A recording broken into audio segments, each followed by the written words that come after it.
Joey P, man, with stats and hands, filling numbers like grains of sand. Fantasy talking about diamond dreams, chasing players, whispering their schemes. Oh, Welsh, breaking it down real slow, voices howling in the radio's glow. Talking monsters on the baseball field, wizards swinging bats and magic shields. Fantasy baseball in the night, podcasters giving us that sight. Question marks and stars collide, dreams of glory never hide. Welcome in, everybody, to FantasyPros MLB. This is Leading Off Live. It is me, Joey P. Joe Pisapia. That, of course, is the Welsh, and it's you, the Peanuts and the Cracker Jacks, and it's the last day of leading off for this season, for 2024. Welsh, look at us. Here we are back again. Shout out to Welsh and Joe Rico and Casey Bubba holding it down as I'm on the football beat nowadays, and just wanted to see the Peanuts and the Cracker Jacks one more time here. What a wacky, wild season it has been in Major League Baseball in 2024. So many injuries, but here we are regardless. We made it healthy to the end of 2024. Almost healthy, yeah. Like Almost. a little bit down on the weather. A few at some weeks. point. So, yeah, what exactly. There, but yeah, hey, major hat tip to Joe Rico and Casey Bubba for rocking it out the end of the year, not missing a beat as well. They absolutely deserve it. Had we had the time, it probably would have been nice to have like a nice little quad box or something that we all could have done. But hey, man, where we started, my first full year, I know I've been like 3 years now in leading off, my first full year of being full-time with FantasyPros, we killed it. We destroyed numbers. I know people don't care about that, but we had an amazing baseball season. I care. Yeah, no, I mean, like, we care, but I'm just saying, like, I everyone care. else doesn't care about that. But hat tip to everybody that's listened, that's supported, that watch videos, that's hung in the chat, all that great stuff. And we're gonna have some fun. It's good to have both of you and I back, because we're gonna be back doing more stuff in the off season. So be on the lookout for that. And I said it, I think I said on the show on Monday, like, make sure you're subscribed to the YouTube channel, because you're going to actually have some off-season videos that you guys haven't had before, and hopefully get Rico and Casey Bubba involved. But there still is a tiny bit more baseball, so we get to, I don't know, we get to kind of talk about it, maybe update you. I think we're going to be doing a little first round. We're going to do a 2025 first round here in just a second. Okay. Talk about the wild card race, our best bets of the year, maybe our best calls. Have a little fun, Joey. See that video too, that 80s theme video, by the way, is like, it just warms my heart. So good. Our best calls, our worst calls. And also, we're going to be talking about the plan, because this is not it. It's not over, because baseball has been so successful here on the channel, and everybody out here who supported the channel all year.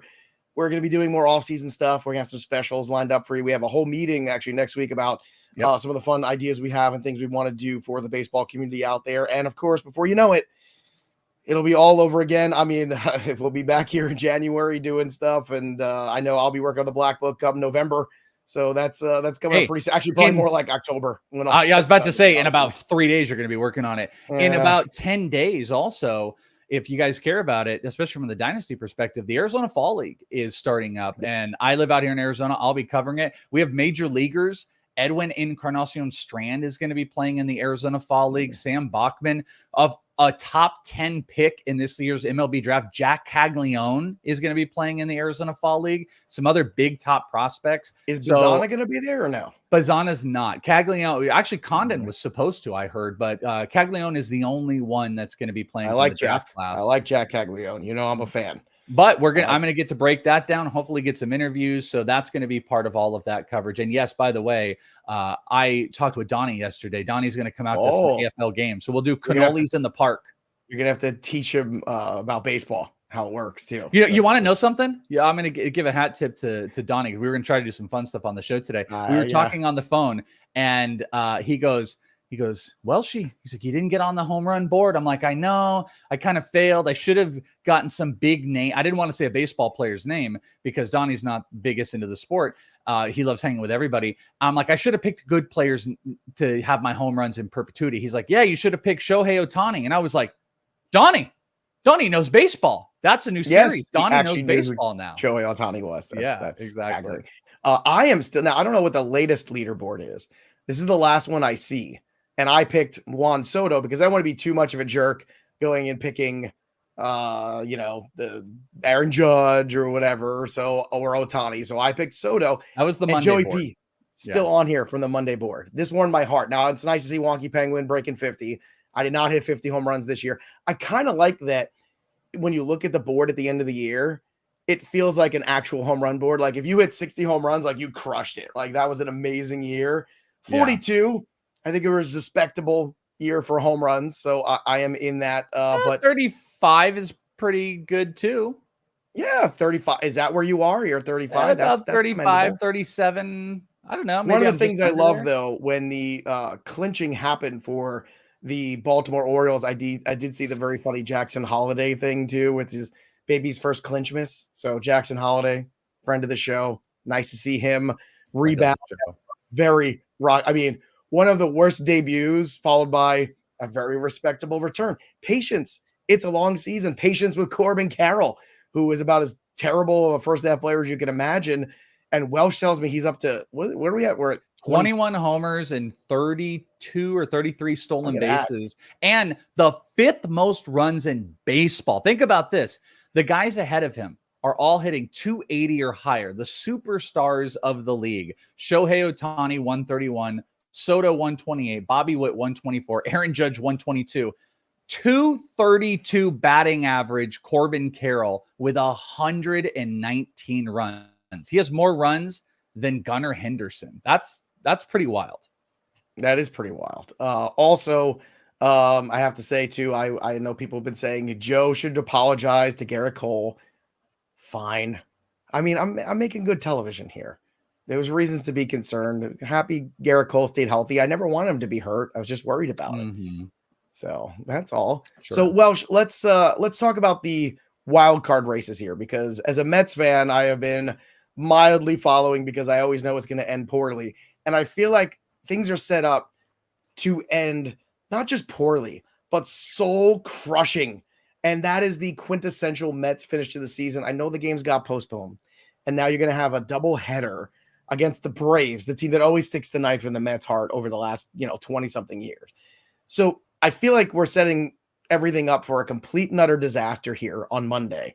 But for those people, like, break it all down, the American League, National League, where we're at with everything. But I just feel like I can't watch. Like, I can't possibly fathom how miserable it's going to be, where they're going to be, the Braves are going to get in, the Diamondbacks are going to get in, and the Mets are going to be on the outside. You just know it's going to happen. And even if they get in, they're probably going to have to play those games, which means that, like, they're going to go into the wild card there that next day with just a hot mess. It's going to be terrible. Well, the hot mess, definitely.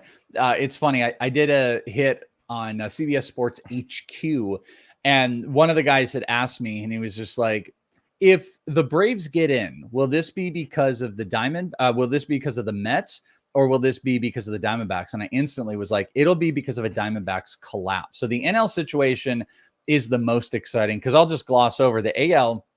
It's essentially done. Minnesota completely dropped the ball. They went up against the Marlins, and I think they've lost 2 of their last 3. The Marlins and Mariners are 3 games out. So if Detroit or Kansas City win one more, it's locked. They're in. Otherwise, it would just be some Detroit? weird scenario. We talk about the Detroit Tigers. Like, what? Best ERA. I think it was number 1 ERA in baseball since like August 1st. Had an incredible bullpen. Tarek Skubal, and then all those young dudes. It's awesome story. I know Sporer's got to be through the moon right now about that. Yeah. But the AL is like, it's done essentially, unless some crazy thing happens and the Mariners or Twins. I mean, essentially, again, Tigers or Royals win, it's done. It's over. But funny enough, the Royals are going up against the Braves. So that's the other real sticky thing here, is that Braves series was pushed. If the Diamondbacks, going to the NL, the Diamondbacks lose out this weekend, and you get the Mets and the Braves pull some of these games in. The Mets have got the Brewers, and the Braves have got the Royals. There's a chance that Monday could happen, and the Diamondbacks are eliminated. 3 games against the Padres. They are, I just had it up here. They are tied with the Mets right now, and the Braves are 1 game back. And then there's some rumor that, like, the commissioner could possibly even not worry about this game and seeding if weird things happen. So this is going to be a wild NL weekend. seeing what happens, because I think the Braves are in a good situation. Their bullpen has been, and their pitching has been incredible. The Mets have been pretty red hot, and the Diamondbacks are stinking it up, and they got the Padres. And by the way, I'll be at Sunday's game, Joe. I'll be at the final Diamondbacks game of the season, which might mean nothing or might mean absolutely everything. Well, I can tell you this. I mean, when you look at the standings too, which is astounding to me, that Tampa, despite all of the injuries and issues that they've had all year, right, and then constantly waiting for Wander, to be 78 and 81. At the end of the day, it's like you just feel like next year they're just going to be leaping right back into things, right? McClanahan healthy, Springs healthy, the way Taj Bradley pitches, you're like all of a sudden you're like, yeah, guess what? The Rays are going to be a problem next year. The Detroit Tigers not trading Skubal, hanging on to him and going for it. I mean, it's just astounding to see them at 85 and 74. I forgot there was that trade rumor of Skubal at the deadline. Skubal at the deadline was one of those things that you thought was going like, look, they can get the haul here for Skubal. And to their credit, they're like, no, you know what? We're going to try to be competitive. And it's great because, look, I'm a child of the 80s where the Tigers and the Royals were always really good. And the Tigers and the Royals are relevant again. And it's just really nice to see that. Just looking at the standings, seeing the Astros at the top, no surprise there. Astros Phillies was my World Series. Baltimore Philly was my second choice. And the Astros being that team that, the veteran team just flips the switch and knows what to do.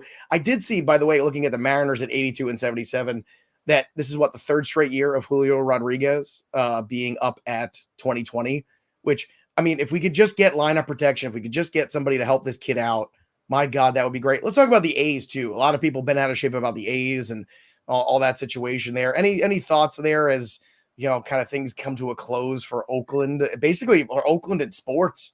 Let's be honest. Like, that's the last one hanging on in that region, period. Personally, actually, it kind of does, because that's where I grew up.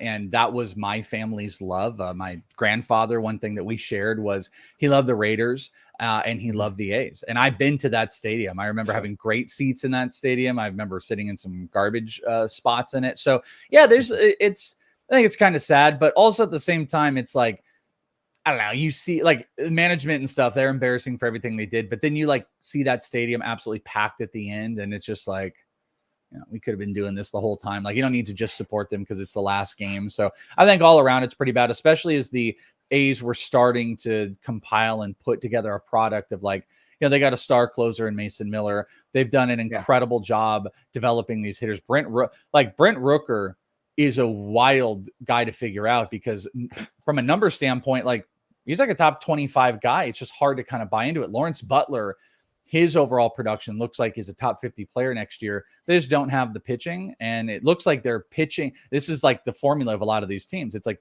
really good, young, controllable bats.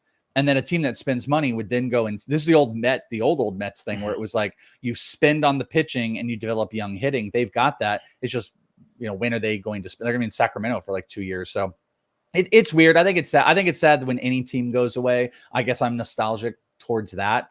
And just personally, because I have been in that stadium and stuff, but I also hate the idea my youth were those Bash brother teams that were dominant.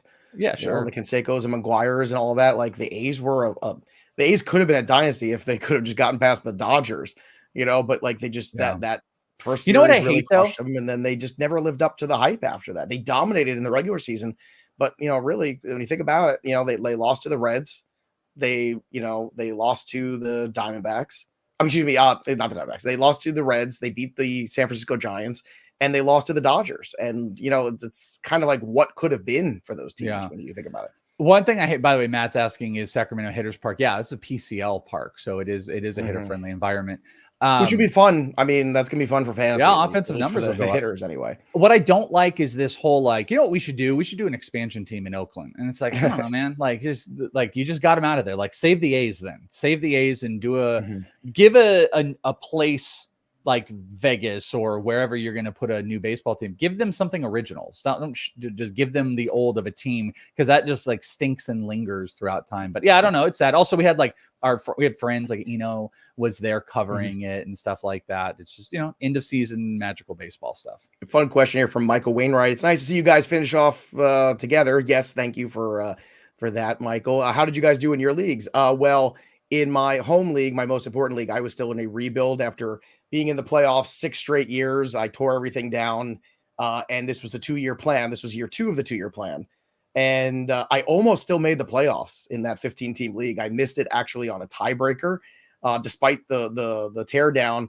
But next year, Welsh, I've got Acuna, Tatis, Ellie De La Cruz, and I've got dollar pitchers of McClanahan, Yuri Perez, and Sandy Alcantara. So I'm going to be a problem in that league for the next 5 years, I think. Yeah, that's going to be one of those teams where you're like, okay, let's go. I got to make some hard decisions. Like I got Vientos at $2. Do I want to keep him? Like, oh, it's kind of hard not to want to keep him. But you're going to want to keep him. But I think so. But it's like, do you keep him or Wander Franco? Like, I don't know. I got like Franco at $5. Wander Franco, you mean? Yeah.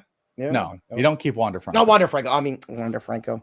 Well, I meant, oh my God, this is the problem here. Did I say Wander Franco earlier on? I was like, Joe, you don't. I tried to. I was so thrown off. I mean, I can't even. Ronald Acuna? No, Tampa. In Tampa, our prospect that we were waiting for all year. Oh, Junior Caminero. Junior Caminero is what we were waiting for all year. So Junior Caminero.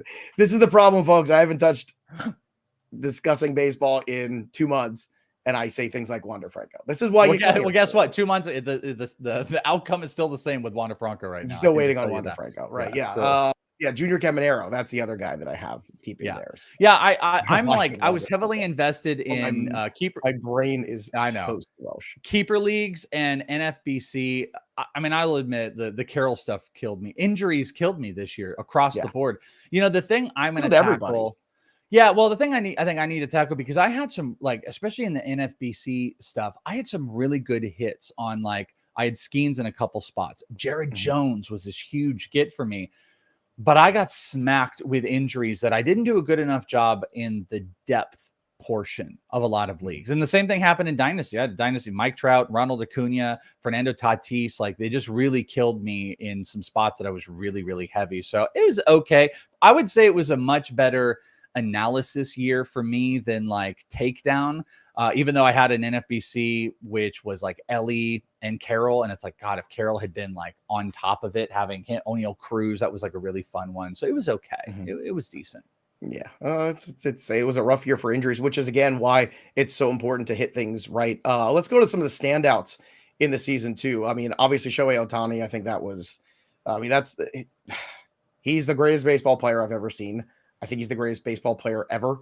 I don't think that's up for debate anymore, because you can talk about Babe Ruth and, hitting more home runs than entire teams. Like, if you drop Shohei Ohtani in that era, he is going to dominate too.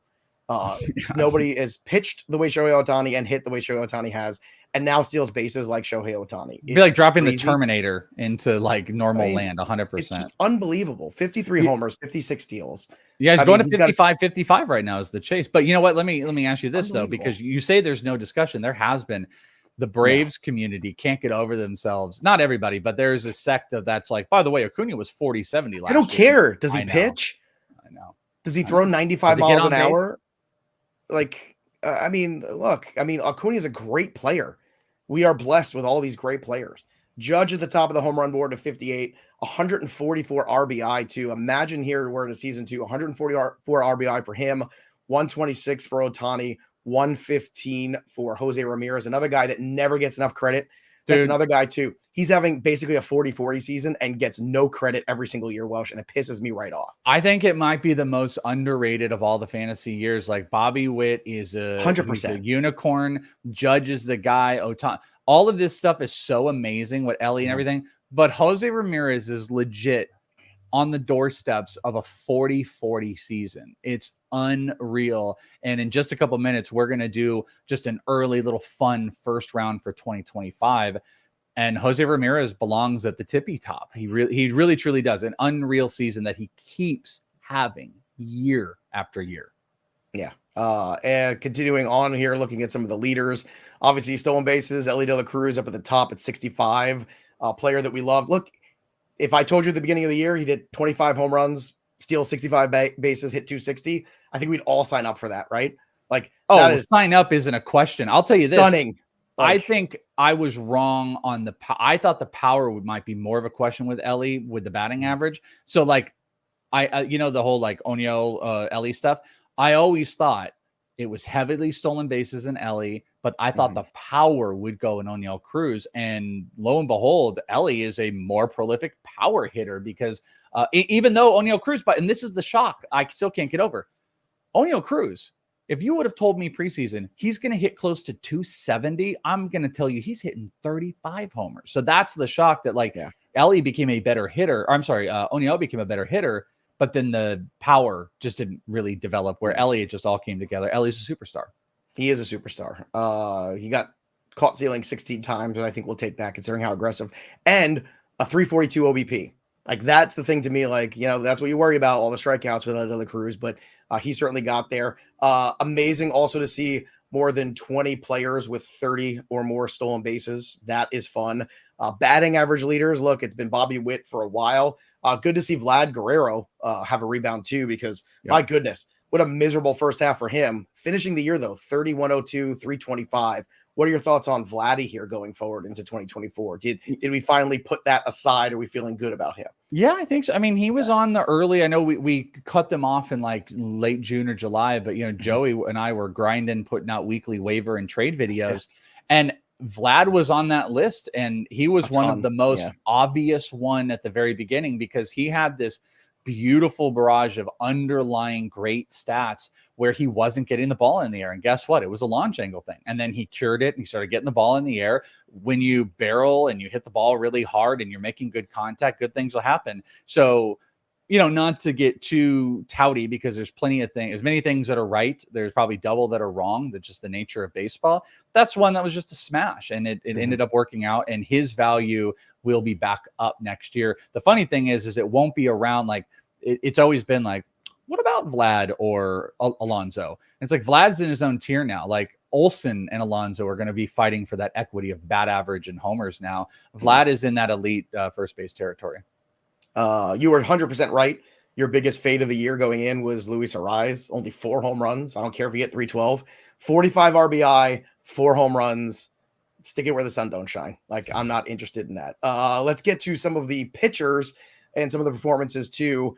Chris Sale leading the league in ERA at 2.38, Scuba at 2.39. Zach Wheeler, pillar to post, has been fantastic. We said that Shota Imanaga was the guy to invest in over Yamamoto, and I feel really good about that. He got hurt. We talked about the frame being a problem, and Imanaga is 15-3 with a 2.91 ERA. Framber Valdez, and again, one of the steadier guys in baseball, another sub-3 ERA from him. Corbin Burns, very good, great at times, not as great at others. Michael King at the end of the day, another guy that we were super in on. Seth Lugo and Michael King, those were, I think, our collective 2 guys, especially me with Seth Lugo. You were Seth Lugo. I was one of the highest in the world on Michael King. We were both on King. I think we were very aggressive ranking him. I know in the Black Book it was Lugo and King for me that were my 2. Like, look, these are the breakout guys. Both guys around 3 ERAs. Both guys. Michael King 200 strikeouts this year. Lugo 178, 109 WHIP for Lugo this year. A 3 ERA. Those were guys like. Cole Reagans was in that grouping too, and he finished just a tick, I think, below those guys. More strikeouts, but ERA a little higher in terms of where we're at. Biggest surprises, Jack Flaherty and Sean Manaea. I think there's no doubt about that. Like, 2 guys that I don't think any of us thought could possibly put up a full season of productivity, and both of them absolutely did. Yeah, I was late to the game for Flaherty, but I turned. I'd also say back to the Imanaga thing real quick. I think I would classify myself maybe more in the wrong because I got into this space where I was just like, hey, listen, we need to sell Imanaga because he's he was becoming a 2-pitch pitcher, heavy splitter in a hitter-friendly environment.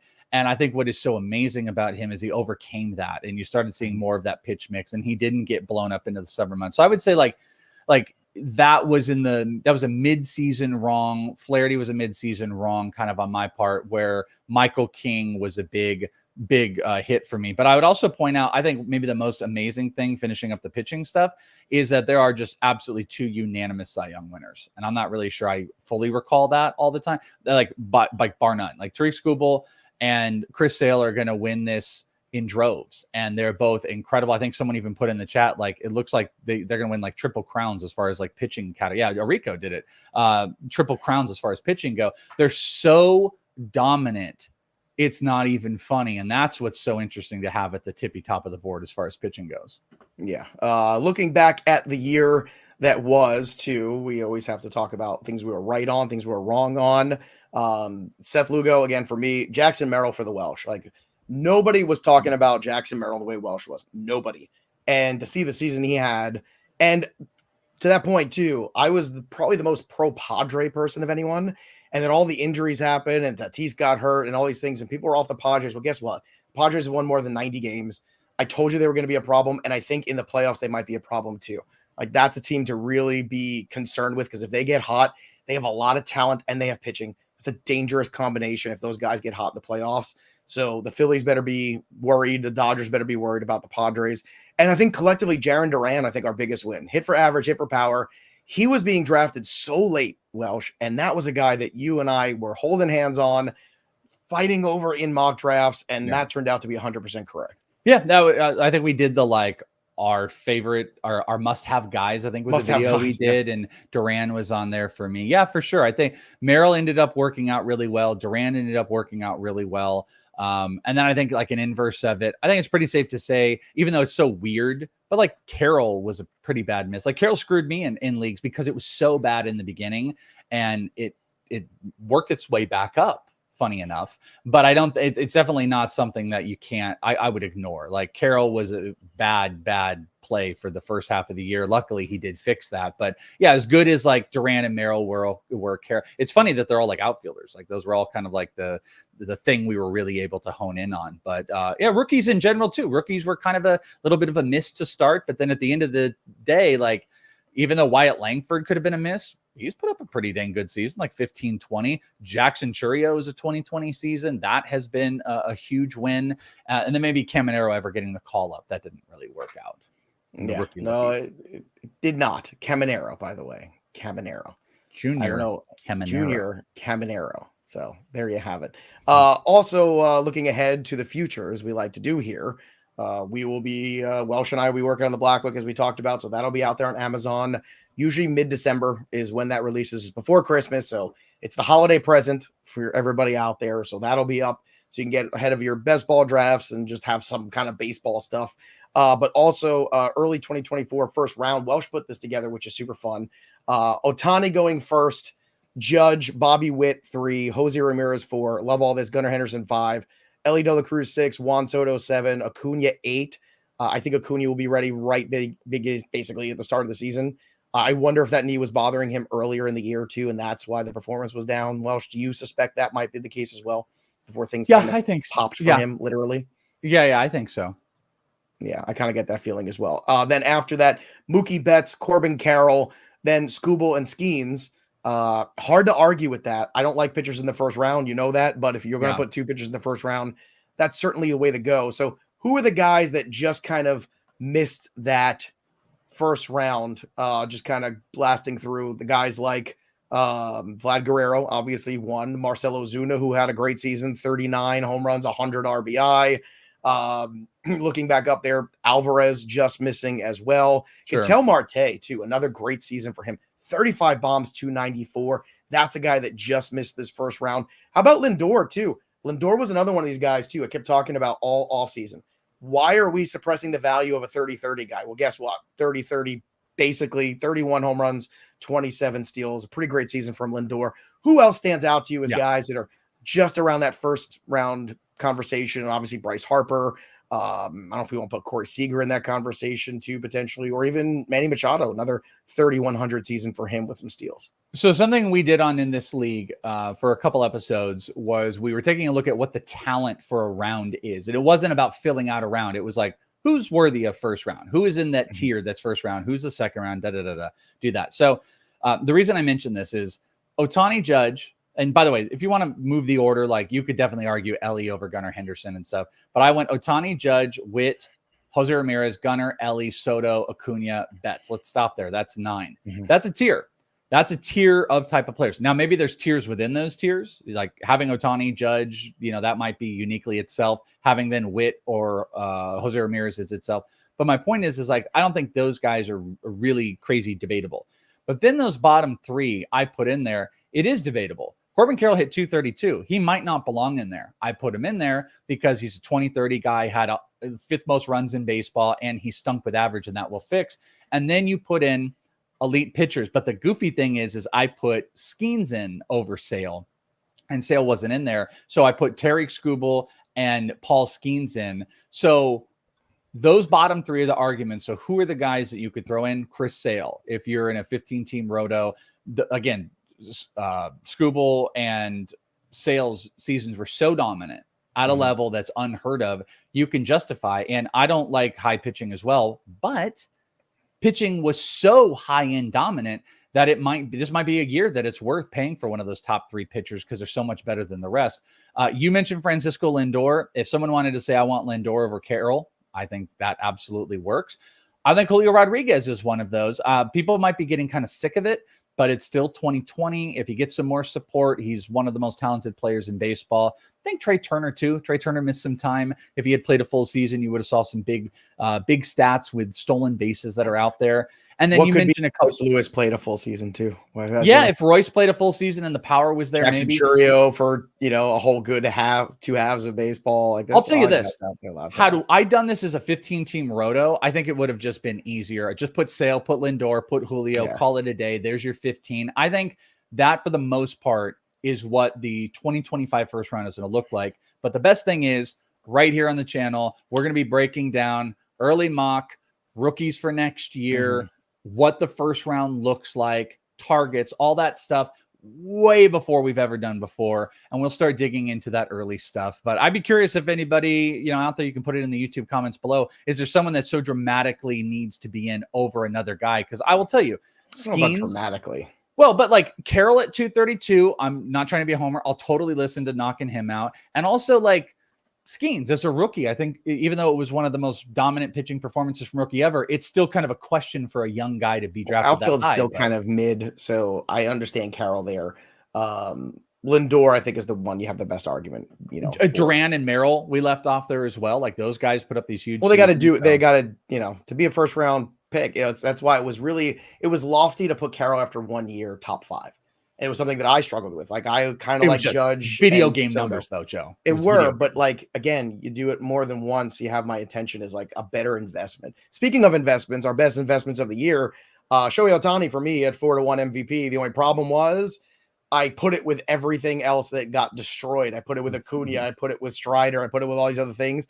And I lit money on fire. This is the first year that I would say in the futures market, I was not profitable after 3 straight years of just absolutely crushing it. So unfortunate set of circumstances, injuries really hurt me there, but I think I've learned a lot, ready to get back for 2025. And I think the approach to 2025 is going to be much more individualized. We were putting a lot of fun things together, and the more variance you add, unfortunately, even if you add just one other player, it can really crush a lot of the bets you have. Welsh, what was the best and the worst of betting for you? Yeah, well, I'll tell you too. Actually, I think like the rookie market's going to be really fascinating next year. I would say the best bet could be that I have this awesome card that's inscribed by said player that you're going to get to see soon, but I don't know if it's ever going to matter. My best bet would be Jackson Merrill. I bet him preseason plus 1,700 for rookie of the year. He has been the favorite for the last month. The odds have now moved in favor for Paul Skeens because just the ridiculous season. But Merrill is plus 110. But the best bet I did on Betting Pros. You and I did a show on Betting Pros of the best bets for future market. And I said on the show, my favorite bet of the year was Elly De La Cruz to lead the league in stolen bases at plus 600. I did bet that. Obviously cashing that. And I don't be the heavy favorite next year, like probably 2 to 3 to 1. It'll be like a minus money. It'll be probably it'll be minus. No, because baseball is such a long season and there's other guys that are in the 40s. I think it'll be, if I was setting it, I would set it at like plus 210. Yeah. I'll say I don't do as much future market betting as you do. This is my biggest, most profitable year. And if Merrill wins rookie of the year, it's not even close. You crushed that. I already cashed like my Diamondback over win. I'm bad, you're good. If you're bad, I'm good. That's the balance, the yin and the yang that has been leading off. The success of the program is that. So Welsh, that was kind of a look into the future, a look back at this year, a tremendous year of growth for our channel here and our podcast. So again, thank you to everybody for hanging out with us. Sorry I have to go away in August and September, but Well, me That's too, a just the little bit business, this year, folks. Yeah, unfortunately. Like but it look, didn't happen we last have a year. great team here, and it's a great team between Mayor, Wonky Penguin, the two of us, Arico, Casey Bubba, and across them, we have great guests come on this year too. And Bogman was here for some on Bogman was baseball as here, well. you know, helping out as well. So we're a team here over at Fantasy Pros MLB. And Welsh, any final thoughts here before we close out the year? Obviously, too, with the 60 home runs, it's looking like South African G is going to win this thing. Yeah, so Vlad Guerrero Jr. bat is going to go to him. I did reach out, and I think there was something in the calculation, so they couldn't get a graphic to us. I will say the winner will definitely be announced in the Discord, fantasypros.com/chat. But going in to Monday, South African G had a 4 home run lead, which would get him, if he finishes this out. Here's the crazy thing. I just want to throw this out. What if Monday and they do a doubleheader? What if that? I guess doubleheaders are weird for the contest, but like, what if it came down to something like that? Well, double headers. I was gonna say the contest double headers. So let's not bring that up. That's a sort of I know. I don't know what would happen. Another good question from Michael here. Let's end this like World Series predictions. Look, I'm sticking with what I had in the beginning. I had Astros Phillies. They'll stick it with Astros Phillies. If it's Baltimore Phillies, I have that as an investment as well. So I'll be happy to see that. It'll get me back probably over to at least push for the year if I get those 2 big wagers. But I'm not going off the Phillies. I do think the Padres are very dangerous, though. Like, there's a part of me that wants to kind of hedge on them, but that's where my head's at. I'm still going Phillies. Again, home field advantage is something that doesn't exist in baseball anymore, and that place has it, and that place is I was at a concert last night in Philadelphia. There were Phillies shirts everywhere. This town is rabid for the Phillies still. Your thoughts and predictions here for the World Series to finish things out here for baseball? Yeah, I mean, my prediction was Yankees-Phillies the whole time. And I'm going to stick with the Yankees. They've been dominant. They have like the best just combo. I mean, their bullpen have been a little bit but like Luke Weaver has really stepped up. Their rotation, I think Luis Heel stepping up into the playoffs would be huge. And their offense is obviously just like ridiculous. So I love the Yankees. I'll tell you this, though. I'm with you on the Padres. I think the Padres are a menace. They are throwing out Michael King, Cease. They've got Musgrove back. Darvish is back, and they have one of the best bullpens off of the trade deadline. I would not be shocked if the Padres start kind of jumping out there and getting some crazy momentum, and they end up moving in. So Padres, Yankees World Series would not shock me, but I'll stick with my original one. And by the way, I've always had gray hair. Jacob's saying, when did Welsh have gray hair? I've always had this little, like, it's kind of a rogue. Hat a lot. I wear a hat a lot, but also this is kind of like my rogue streak where I have like a little bit of a white, but I think this season gave me some gray hair too. That's what it is. Well, I was friendly with Magneto, man. What can I say? There you go. Well, look, man, it's been a great season. I'm so proud of this channel, the work we've done, and people said nobody would watch baseball stuff. Well, guess what? They're wrong. You all did all season long. So shout out to all of you. And again, we're not going anywhere. It's going to be more fun stuff too.